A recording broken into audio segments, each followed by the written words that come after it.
We've got Amy here now, and I want to welcome Amy Castos from Inspire to Success. Thanks, Jo. Hi, Julian. How are you both? I'm good. How are you? Yeah, good, thanks. Thanks for coming back. This 6 core needs is a really good piece of information, and I've invited a lot of volunteers to listen in today. I've personally sent them emails to say, hey. Listen. So we hope you're all listening in, because this will be important information. It's important information, and I hope that you get a bit out of it.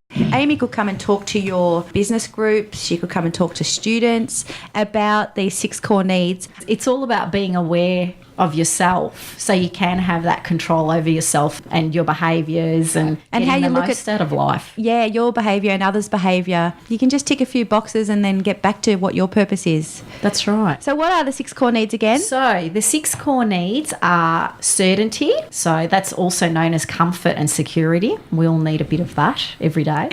Uncertainty, which is also variety or challenge. And again, we all need to be challenged and have a bit of variety in our lives, otherwise things get boring. Significance, connection, growth and contribution. So significance is all about feeling loved, feeling unique, feeling appreciated. Connection is obviously your relationships with other people, and growth and contribution speak for themselves. So the way that we meet these needs, because I guess most of us are walking around unaware that we're meeting these needs, but we need to engage in behaviours that meet them, and also be doing things like our hobbies and our career and our relationships all are attempts to meet our needs. Tell me about the drama queens again. Oh, yeah. So how do we meet our needs? There's positive and negative ways, obviously.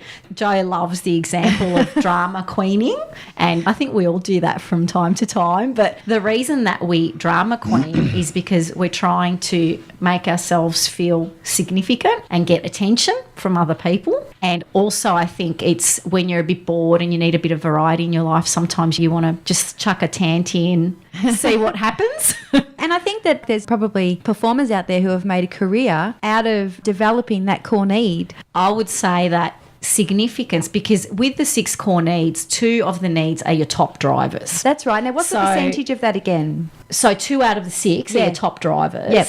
And certainty is, people have certainty as their top driver, about 70% of the population. That's right, about 70% of the population. Which is really high, because then think about in your life what you're doing and how you're creating certainty. And it might be that you're feeling overwhelmed because you don't have enough certainty in your life. So it's really, really important to think about, what do I need to do to get some more certainty? Yeah. Does that make sense, guys? To me, it sort of comes back to say, right, dinner time. We can sort of fall into a pattern where it's time to make dinner. Oh, good. We look forward to that certainty. Yeah, so it's about routine and structure. Even at work, when you have a schedule, you have your diary, that gives you a sense of certainty. So your diary is like a tool for certainty. Well, don't you get bored with certainty? Well, yeah. Definitely. And this is the thing. We need to try to find activities, and even in our career and in our personal lives, where we're meeting as many of the needs as possible. Even though it's good to have structure and to make sure that there's certainty, you have to make sure that you're mixing it up as well for variety. That might just mean going somewhere new for dinner. Yeah, that's right. I've started to do that once a week. Okay, somewhere new for dinner. A bit of travel is good for variety. Just doing different things, getting yourself out there. But could you imagine living with like a daredevil, someone who likes uncertainty all the time? Like, you'd be on edge.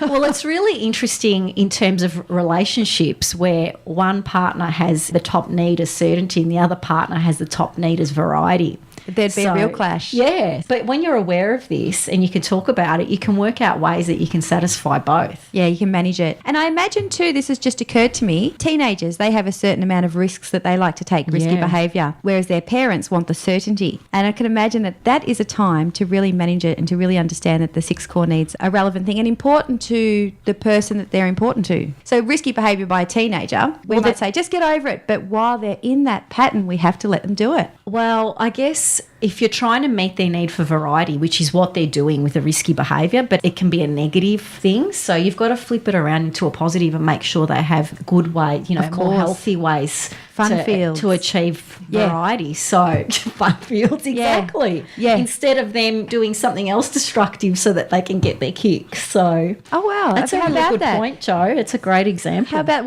I've got a 12-year-old and she wants to take up hang gliding. Last weekend she went out with my hubby and he said, all right, you ready?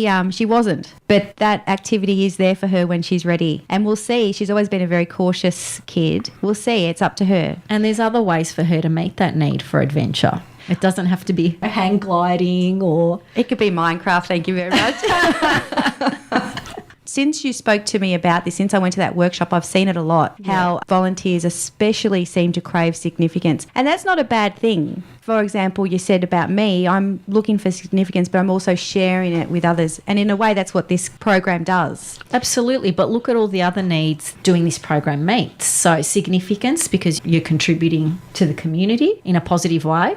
Contribution, growth. You're interviewing new people all the time, so you're learning. So that's growth. You've got certainty because you know the program's on once a month. Yep. And there's variety in terms of the people that you're interacting with. So it actually fills all your needs in a positive way. And that's what you're looking for in life, finding activities and relationships and jobs that fulfill those needs in a positive rather than negative way. Julian's got a volunteer program that he participates in. It's called L2P. P. Tell us a little bit about that. The LTP is your learners to you when you get your permit. Yep. Your first license. And I'm a mentor for the LTP program, and there's about 4 or 5 mentors in the Wallen district, and they're absolutely all over Victoria. And what we do, we just take kids out to get their 120 hours. They come from families that are broken up or misused and all this sort of stuff. And we don't take kids from very wealthy parents, and they can well afford to take them out themselves or get driving instructors. This is just totally free. It's almost like a grandparent role. I beg your pardon. It's almost a role that... I think you need to rephrase that, Joe.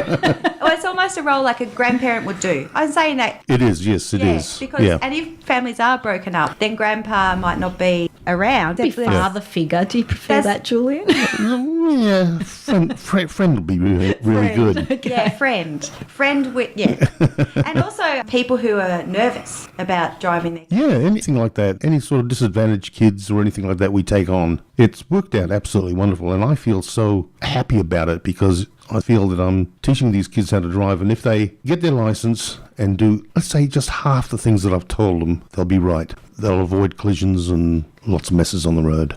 Yeah, that's a big thing. Yeah. Moving into the future, isn't it? We want our future drivers to be safe on the road. And I honestly feel that if we had the LTP program compulsory here in Victoria, the road deaths here in Victoria would be dramatically less than what it is now. So it's a volunteer program. It is a volunteer program, yes. Okay. Yeah. Whether we could do that or not, I don't know. It'd be nice to see that we could just have someone else to teach kids how to drive instead of their parents. Because as you know, you get the kids in there with parents. No, Dad, I'm not going to do that. No, Mum, and they end up with it all in brawl. Yeah, that's right. And as a mentor, you sort of say, right, sit down, shut up and drive. Exactly. You've got that time put aside. Exactly. And you're neutral. Yeah.